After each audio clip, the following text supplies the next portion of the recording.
G'day everyone. Today's big question is talking around the topic of when does a fetus develop a soul? So in today's conversation, we will be talking about miscarriages and loss of a child whilst pregnant. These can be sensitive topics for some people, and therefore some of you might not want to look at today's big question. You might want to turn off now. If you come to the end of it and you actually want to have a conversation with someone, feel free to call me if you want to have a conversation. Also, there are support agencies out there like Lifeline that you could also call. For those that are going to continue on and watch today's big question, I hope you find it interesting and I hope it stimulates your thoughts.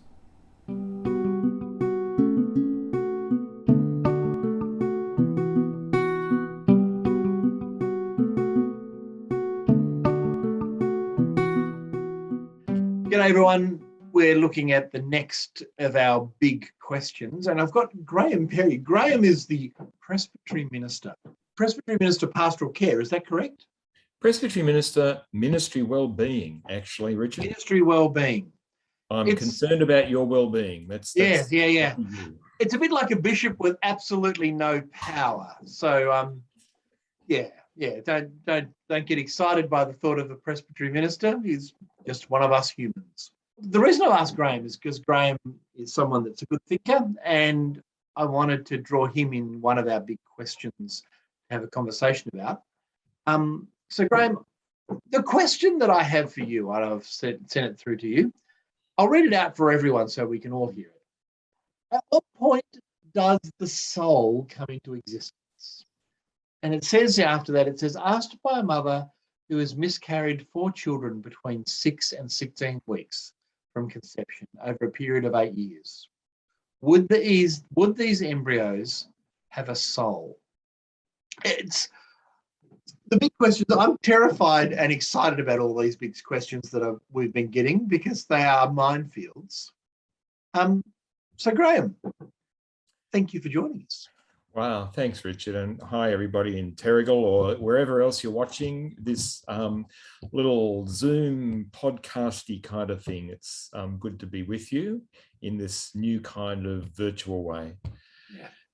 I'm Richard. I mean, seriously, that is a big question, and there's a lot of big questions in there. You know, when does life begin? What is the soul, and when do we have a soul? And there's all kinds of philosophical or theological or even biological questions in there. But, you know, we use the term soul so much, don't we? But what do we mean when we say it? Yeah, well, look, the first thing I did when you told me this, I said, well, I'll go and look at the dictionary. And the dictionary, as usual, is pretty unhelpful, except the spelling, you know. And I could already spell it, so that's good. But before we go on a head trip with all of that kind of stuff, I realised that sort of question about a person who's had miscarriages, a family that's suffered so much tragedy in trying to bring up a family and have children, that's a real life story of tragedy. And if that's where that question begins, it's a cry to God. And I understand that because my wife and I have also been affected by that exact kind of thing. After we had our first daughter, we then had an early miscarriage, like a lot of couples do. Perhaps just about every couple has a miscarriage, whether they even know it or not. They can be so early you don't even know that it's happened. But then we got pregnant again, which was great. And then at 19 weeks or so, we had an ultrasound and it showed something wrong. It showed that our baby had anencephaly, which is where the head and the brain simply don't develop above the brainstem. So just before Christmas, my wife and I had that pregnancy terminated. I mean, the baby couldn't possibly survive. And any ongoing pregnancy carries risks for the mother. So it wasn't an easy decision by any means, but what else could we do? And that was at 18 or 19 weeks, I think. And the baby was too young to be registered, too young for a funeral or anything like that. In other words, according to the law, she wasn't even a person. Yeah. Would you have seen that child as a person for you? Yeah, she was to us. She was very real to us. We knew she was there. We wanted her and loved her. We had a feeling that she was another girl. I mean, I don't suppose we could prove that, but we then named her Lucy because that we felt that she'd come to us and gone again back into God's light, and Lucy means light. So our local funeral director, who I worked with often as a minister, he arranged for her to be cremated, and then we had a little memorial service with our friends.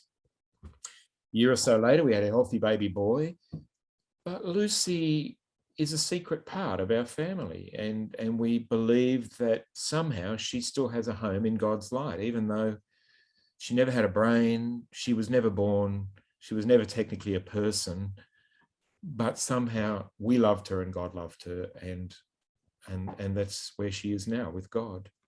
What are the marks, do you think? What are the marks of a person? That's a really heartfelt story and a challenging one. But what's the marks of a person? Yeah, well, I mean, actually, I wanted to go and sort of first talk about that soul, because in the question, this lady asked about the soul. Yeah. And like you said, what is the soul? We talk about it all the time, but it's really hard to define it. It means so many things. Like my New Testament, my big student minister one, has 400 pages in the New Testament, and the word soul only appears 41, not as often as you think. Yeah. A whole lot of different things. Like Mary says, "My soul magnifies the Lord, and my spirit rejoices in God."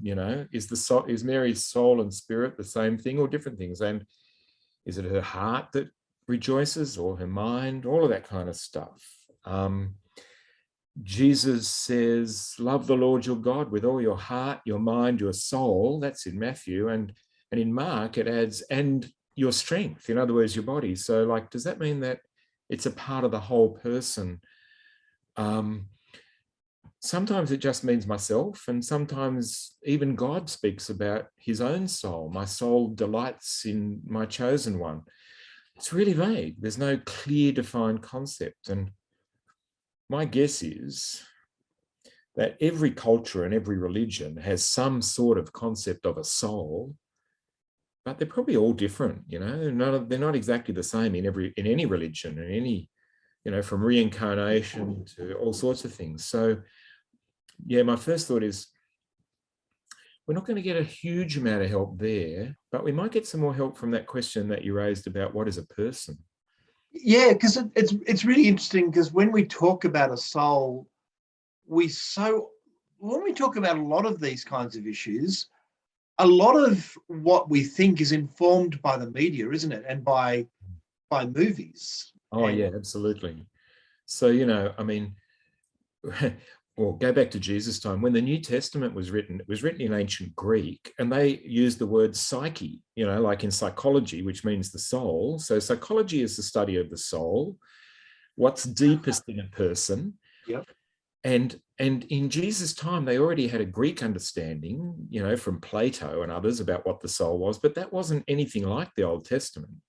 And then today, we have, crackpot mystics, we have medieval theology, which, gets us nowhere. We've got mediums and Ouija boards and spooks, and then we've got Hollywood movies and they keep coming out every year. There's a new one about how the souls are there's one out now, I think, and I can't remember what it's called, about how a soul comes from a place and is assigned to a person. It's probably a great movie, but it's got nothing to do with Christian faith or belief. It's trying to say what is important to people, what is at the very depth of our being. So what is it the soul that relates to God? Is it our personhood who relates to God? Would that be the part that we would best describe as a soul, in a sense, that aspect of us in relationship with God? Yeah, look, I think that's right, Richard. I think that the best description, to my mind, in the Bible about how we relate to God from the very beginning is not about receiving a soul or something like that. It's where the Bible says, where God says, "Let us make them in our image." And he created humankind in his image, male and female, he created them. And similarly, that's in Genesis 1. And then over in Genesis 2, the story sort of gets told again a bit differently, where God takes mud and makes Adam. But Adam isn't a person yet. Adam just means mud man, you know. He's not a person until God takes a rib and creates Eve. And then he wakes up and he says, hubba, hubba, you know, at last, this is flesh of my flesh. Adam doesn't become a person until there's an Eve. So I think, this is what I think. I think that a person made in the image of God means they are made in the image of the Triune God, the Father, Son, and Holy Spirit. The Triune God is God in community, God in relationship, not a lonely God, but a God who is one, but yet three. The Father relates to Jesus, the Son, relates in the Spirit, and they share love. And I think human beings are made in that image too, to grow in relationships, to grow in mind, to grow in body, to grow in heart and soul, in wisdom. All of those things make up the human being, and you can't kind of split one bit off from the rest, like the soul, for example. So in a sense, the soul is the part of us in relationship, the part of us that is the image of God, the relationship and the connectedness to God. Yeah, maybe. I mean, yes, I'd say yes. And then sometimes you can't just pin it down like that, because, you know, I'm also in relationship to God with my body, you know. If I'm in a bad way and I fall on my knees to pray, my knees are in relationship with God, you know. Yeah. And I'm in relationship with you and with my wife in different ways, thankfully, through the body as well, and through my intellect and through my willpower. You know, my wife and I, we have battle of wills most days of the week, you know, and one or other of us will give up. But that's what it means to be in relation. That's what it means to have personality. And that's what it means to be a full person. And also, I'd add, you're also in relation with the natural world and with animals and with the trees and the water and all that kind of stuff. God made them too. So in a sense, for this person's question, that when does the soul come into being could probably, it's not really fair to pinpoint and say, well, 10 weeks, 5 weeks, 2 weeks, but it's more about when you have a child and you relate to that child is in relationship with you. That child is a person for you. Yeah. And would be similar. Yeah. Oh, yeah, I do think that's right. Like when I was thinking about this question, I Googled and I read an article by a professor of biology who said, I can't tell you exactly when human life begins, but I can tell you categorically that there is no scientific consensus, you know. It could be at conception, it could be later when the embryo is implanted in the womb. The Hebrews thought it was when you were born and took your first breath, and that was the breath of God going into you and giving you life and a soul. So in the Hebrew theology, the child in the womb wasn't human until the first breath.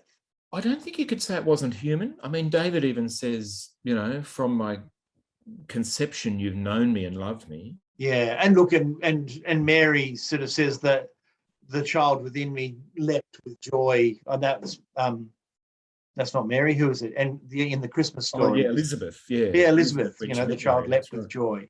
Yeah, and look, there's, you know, in Genesis, I can't remember exactly where, but it's sort of saying if somebody spills the blood of another human being, they have to die, right? And punishment for death is death.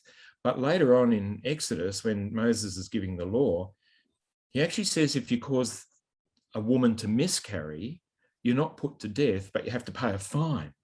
In other words, they didn't quite see the unborn child as the same as a living person. Look, I'm not an expert in that, and I wouldn't like to, you know, become a heretic, but it's true that just throughout the Bible, maybe I would like to become a heretic. Maybe I already am a heretic, Richard, but I'm in good company. We'll pray for you. But in the Bible, it's just not entirely clear. And I think in biology and medical science, it's not entirely clear. But what you're saying is, I think, true, that, look, souls grow, persons grow and develop. It don't happen all at one time. Like, let me ask you a question. Richard, do you know the exact day that you became a Christian? Yeah, it's a really good point. Because no is the answer. No, Yeah, yeah. actually, no. I like my story of faith is that I used to go to Sunday school, and then my parents stopped taking me to Sunday school, and I kept on riding the push bike. So I don't know. There might be. All right. As your presbytery minister, I need to ask you, Richard, are you a Christian? Yeah. Well, I think so. Yes. Like that. There is no point for me that I would say that's the spot. It's a constant growing relationship with God. Did God start loving you when you became a Christian? No, God had loved me well before that. God's always loved me. Yeah. My experience is similar. Like, I know the year. It was somewhere in 1976 or 77 that I became a Christian, but I couldn't be more specific than that. And it was about being led closer to Jesus by friends and joining in with a prayer group at school that I had one eye open in my prayers because I didn't know what they were doing. And I was just trying to copy what the others did until it began to make sense to me, and I began to be moved in the spirit by it. And so, yeah, my Christian soul took time, and I think my human soul takes time too. That's a really good so if we wanted to relate that to the whole concept of where in gestation is the soul, it's about God has loved us from before we were at the very conception. God has loved us, and we have grown and formed. Yeah. And from the time a woman knows that she's pregnant and she's happy about it and excited about it, and her partner knows and is excited to it, that embryo is not an embryo to them, it's a baby. And it's a part of their family, and they're imagining and hoping and praying for it. And gradually, and by the time other people can see that she's pregnant, when she's sort of halfway along, nobody says, how's your embryo going, or how's your fetus?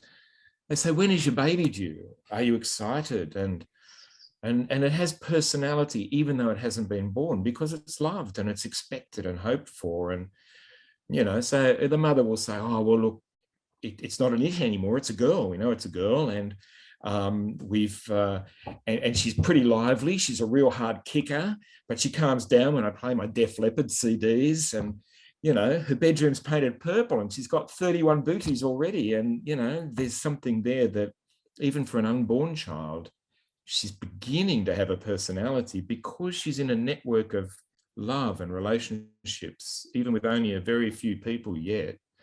But that will continue to grow as she learns and so, in a sense, in this question, the thing of those miscarriages, each was a person for that person. Like when we lose a child in gestation, we lose a part of our family too. And really, in a sense, the identification is the relationship, isn't it? Yeah, I think so. It doesn't mean that, and I don't think that therefore means that unborn babies who aren't wanted or aren't loved don't have a soul or something. I mean, that's in God's hands. There's nothing I can do about that. Yeah. But for those that we do love, and this is where our personal experience, it only happened once to us, and that was terrible. I just feel so much for this lady who spent her whole, I don't know whether she ended up having children or not, but 4 miscarriages over 8 years. That's horrible. And I really feel for her and her partner, and I hope they do find some peace. But they should know that there may not be a particular date when that baby becomes a soul, but because that child was always known by God, and because that child was loved and wanted by them, our God, who is a God of love, is never going to let that disappear into nothingness. Like in our case, I believe that Lucy is in the hands of God, and I believe that lady's babies are also in the hands of God. Graham, thank you so much. I think I said at the start, I'm terrified and excited about these big questions, because they're questions that we need to explore, but too often we try and turn it into a black and white answer of, 21 weeks, that's it, but that's not an answer. An answer is far more nuanced, and our faith is more nuanced than that. Our faith is not as simplistic as that. It's about a relationship with God that is ever growing and ever changing. I think that's right, Richard. Thank you. Yeah. So, look, thank you very much, Graham. It's been fun, everybody. Thank you. And I've enjoyed discussing one of the big questions.